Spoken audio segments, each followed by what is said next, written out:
Hey everyone, as you can see, it is snowing outside, and for safety purposes, we will not be having services on March 25th, which is tomorrow right now, but if you see this video tomorrow, it'll be today. So whichever way you're looking at it, there will be no services at Dublin Christian Church, but I thought that it was important that somehow, some way, with this ahead of time notice, that we were at least able to be refreshed in some way.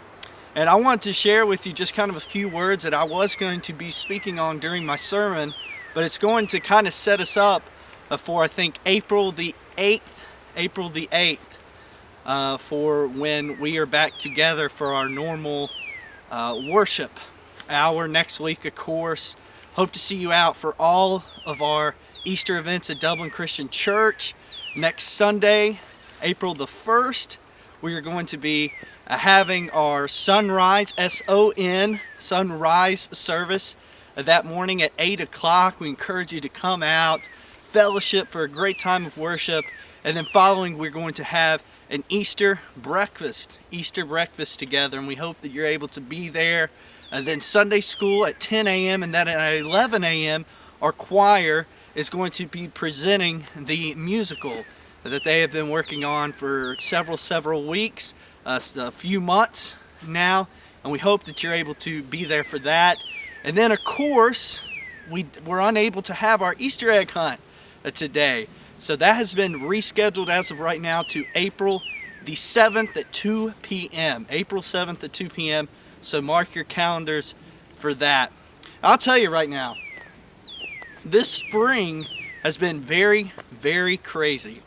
It's hard to believe, just a few weeks ago I was in Knoxville, Tennessee, and I was regretting not bringing a pair of shorts. It got 86 degrees back at the end of February. Okay, that's not supposed to happen, but it did down in Knoxville. And now it's not 86 degrees, it's about 35 degrees, and this snow keeps falling and falling and falling. And I'll tell you right now, perhaps it has messed up some of your plans for the next several days. For the last few days, we've received lots of snow. This past week, it makes us alter plans, whether it's with work schedule, maybe it's being safe, not getting out on the roads, to go to church or the grocery store. Whatever way you put it, it's kind of been somewhat of a mess. It's been beautiful, but maybe it's caused you to alter, caused you to change your plans, and maybe things are a little bit shaky. Okay. One of my favorite words that's used in Scripture, and it may be kind of ironic given the circumstances with the weather, but one of my favorite words is peace. One of my favorite words is peace. And when you look at that word in the Hebrew language, peace can be related to what we would know of as shalom. And I just love that word. You've probably heard it before. Last year when I went to Israel, I heard a lot of people say the words shalom, peace. And at the center of that word shalom is the meaning of peace, but when you look at it in Scripture, it can be translated somewhat to the extent of everything is going to be all right. Everything is going to be all right. You know, we have a lot of times in our lives in which we think, man, things aren't all right. You're going through a rough patch of time in your life. Okay? Maybe it's you work hard at school to get that good grade, you get the report card back, and it's not what you thought. You might have to face some consequences with mom and dad, or maybe even some consequences related to your scholastic and academic performance. Maybe life is shaky, things don't seem like they're going to be all right, because maybe you've had an argument with your spouse, okay? And maybe you had a disagreement on maybe how do we discipline our kids, how do we parent, and you just have those those moments of tension. We look in our world right now, we know there are moments when things are not okay, when that peace, when that shalom is present. We have violence that we've seen on the news lately, and how do you find peace in that? I mean, it's so tragic. Things in life are shaken. Things in life are stirred. Tomorrow's Palm Sunday. Jesus, he came into Jerusalem as king. Jesus, he left Jerusalem as king. Jesus came into Jerusalem with peace. Jesus left Jerusalem with peace. Jesus left Jerusalem. Shalom. And I think about all the things that made the disciples, those closest to Jesus, kind of rearrange their plans that week. All that week, Jesus' disciples, things didn't seem all right. They were uneasy. Even one, Judas, taking his own life.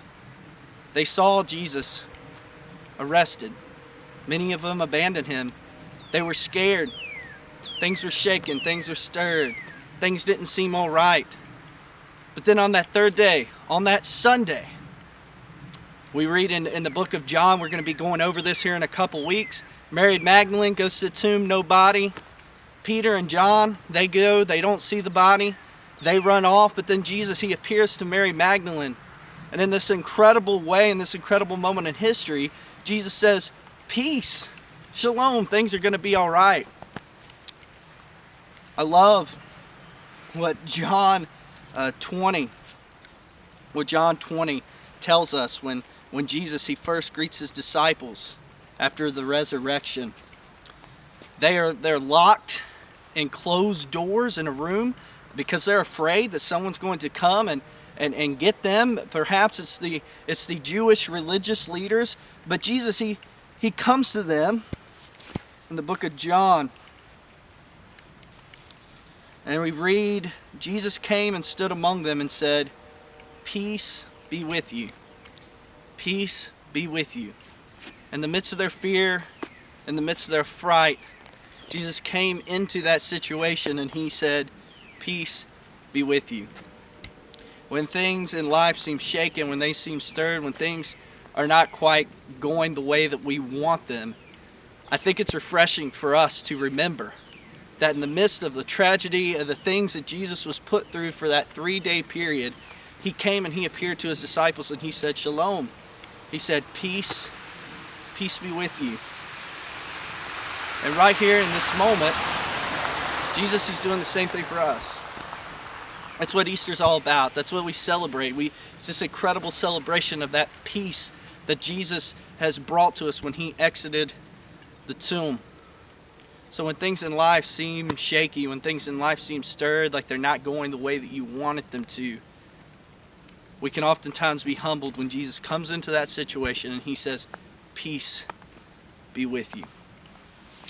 So, whatever you're going through today, whatever battles you may be facing, just remember, and I want to leave you with this, is that Jesus so desperately wants to enter that situation and say, shalom, peace be with you. Things are going to be all right. Stay safe, and stay warm, and hope to see you soon.